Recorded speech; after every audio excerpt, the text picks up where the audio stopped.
A soldier from Ukraine's 3rd Separate Assault Brigade single-handedly captured 4 Russian troops on one of the most active frontline sectors, the brigade reported. The rifleman, call sign Marek, serves in the 2nd Assault Battalion, 3rd Manticore Platoon. He described how he managed to get the Russian soldiers to lay down their arms. The group of Russian troops had approached the area on all-terrain vehicles, attempting to secure a position in a nearby forest strip. However, they were spotted by Ukrainian reconnaissance drones. 2 soldiers were killed immediately in the open, while the rest were located in a dugout by drone operators. As the surviving Russian troops tried to move forward, Marek approached them alone. "There are many of us here, surrender!" he shouted, confronting the enemy while drone strikes continued in the background. The Russian soldiers, reportedly fearful of being captured, ultimately decided it was their safest option. 4 of them surrendered to the Ukrainian soldier. After being searched, the prisoners received first aid.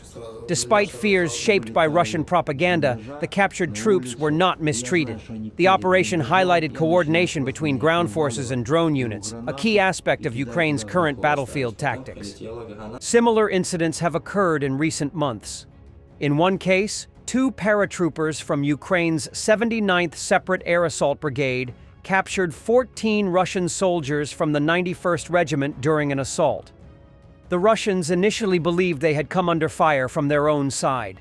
Realizing they were facing Ukrainian forces, they surrendered without resistance. The Ukrainian Defense Forces destroyed an assault-armored group of Russian troops near Yablonivka in the Donetsk region.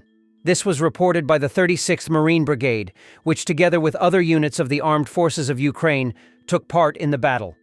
According to them, Russian troops made a bold attempt at a mechanized assault from several flanks. To repel the attack, the Ukrainian military used artillery, anti-tank systems, and attack drones. The enemy was under constant surveillance by Ukrainian drones, which adjusted fire on enemy equipment and manpower in real time.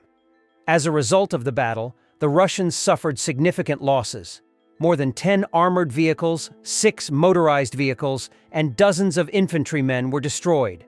As a result of the battle, the enemy lost 14 armored vehicles, about 50 servicemen, irretrievable and sanitary losses, as well as 6 units of motorized vehicles, brigade representatives said. Yablonivka is located in the Kostiantynivka direction, one of the key areas where Russian troops are trying to advance to the town of Kostiantynivka. Despite the fact that Russia is using mechanized offensives on the front line less and less, this attempt may indicate the strategic importance of this particular area for the Russian command. For a long time, the invaders have been trying to reach Kostiantynivka from 3 directions. In particular, there were attempts to attack from Toretsk, Kramatorsk, and Chasiv Yar. Recently, the 20th Lyubart Brigade of the National Guard of Ukraine also released details of a close combat with the invaders that took place in May near the village of Romanivka. Zinovy from Lviv, freed in yesterday's exchange, was captured with a wounded arm. Instead of medical help, he was beaten and tortured for 4 days. Only after severe swelling did Russians amputate his arm. Another brutal case of prisoners of war mistreatment.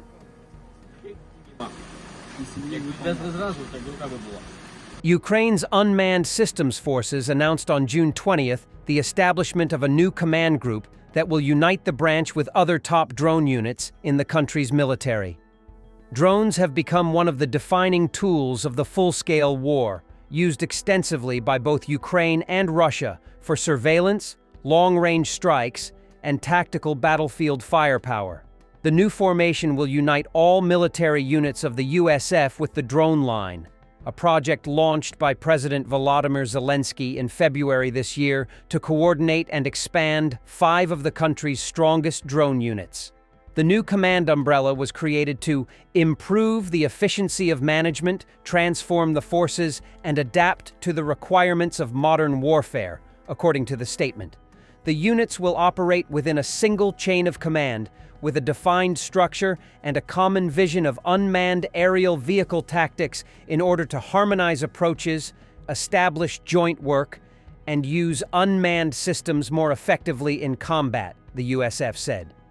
The Unmanned Systems Forces were created as a separate branch of Ukraine's military in June 2024. At that time, Ukraine's strongest existing drone units served in other branches of the defense forces, including the Ground Forces, National Guard, and the Security Service of Ukraine. The newly created group will be led by Major Robert Brovdy, better known by his call sign Magyar, whom Zelensky appointed as the commander of the USF in early June. Brovdy had previously served as commander of the eponymous Magyar's Birds Unmanned Systems Brigade, a founding member of the Drone Line Initiative, and one of the most consistently high-performing drone units in the Ukrainian military. A world-first phenomenon, Ukraine's Unmanned Systems Forces works to improve the country's drone operations, creating drone-specific units, ramping up training, increasing drone production, and advancing innovation. The USF has also carried out hundreds of operations deep within Russian territory. Following in Ukraine's footsteps, Russian President Vladimir Putin announced the creation of his country's own individual drone branch on June 12th. Colonel Vadim Sukharevsky, previously Deputy Commander-in-Chief of Ukraine's Armed Forces, was named the first commander of the USF on June 10, 2024. Brovdy replaced Sukharevsky, who was dismissed on June 3rd. According to military personnel who spoke anonymously to Ukrainian news outlet Suspilne, Sukharevsky's relationship with Commander-in-Chief Oleksandr Syrsky was tense from the beginning of the USF's formation. Sukharevsky's appointment was a decision by President Zelensky, not Syrsky, sources said. People close to both Syrsky and Sukharevsky also claimed the two men avoided face-to-face interactions. Meanwhile, today, a funny story was happening in the Russian media. They lied that Elon Musk asked for asylum in Russia. Then they did their best to get out of the lie. First, Deputy Speaker of the Russian Duma Davankov said that Elon Musk has made such a request to the Russian Foreign Ministry. Davankov said it would take up to a month for the ministry to respond. The Russian Foreign Ministry said that Davankov does not work here. Then, the media were told to quote a high-ranking source in Moscow that the deputy speaker's hype has crossed all bounds of decency and such behavior is unbefitting of his position. Davankov, however, continues insisting on granting political asylum to Elon Musk in Russia, arguing that it could benefit the country. Asylum for Musk could bring enormous benefits to Russia, possibly even more than helping Snowden did.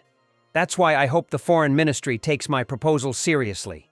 If we want to lead in technology, we must take bold steps, Davankov told journalists. Russia made up a story and continues discussing it. No one there cares about the truth. We usually wait for a response within a month. We will send a reply. It seems to me he made mistakes. But firstly, you have to be able to forgive these mistakes. And if it doesn't work out, we always await him. From the perspective of his technology and vision, he is very impressive. The offer is already there. The offer is there. We already wrote it. Of course, we await a response and will stay the course. I've seen such horrors. This Russia has ruined my life. Ahad Wali, born March 3, 1993, is a Pakistani who does not speak Russian but is fighting for the aggressor state. At home, he has a wife and 4 kids. An illegal immigrant was traveling through Russia to Finland and then on to Germany, where he had previously lived and worked illegally for 7 years. He used to fly through Turkey, but this time, for some reason, decided that traveling through Russia was safer. He was detained by Russian police and, according to him, forced to sign a contract with the Russian Defense Ministry by holding a gun to his head. Son, help me. Send me now home. I saw badly. Please, help me. I don't want to anyone kill. This is Russia is broken my life. I am from Pakistan, Khyber Pakhtunkhwa. I come to Russia is December 2024. I am going to Europe illegally. Go to Finland and go to Germany. I living for 7 years in Germany. He catched me in a border in police.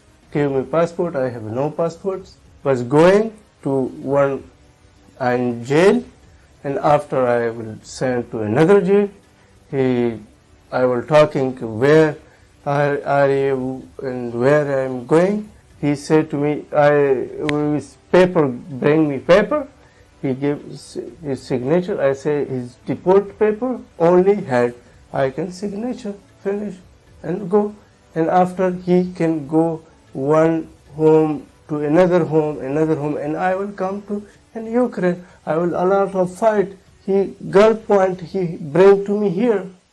I see, but I don't understand. He don't translate it, but I don't know. Okay, this is Ukraine. I will looking for, what is this? This bombo, everything.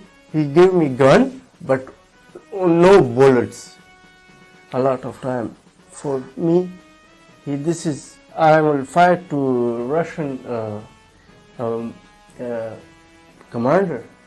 Yeah, he beat me everywhere.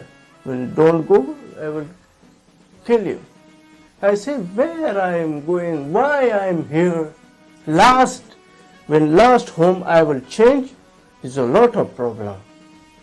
He said to me, go. I said, where I am going? He said, go. After he drone coming, drone my foot, I will listen. Oh, here is person. I will go. I will look. Oh, Prat. When he said to me, you know I am who? I said, Russian army.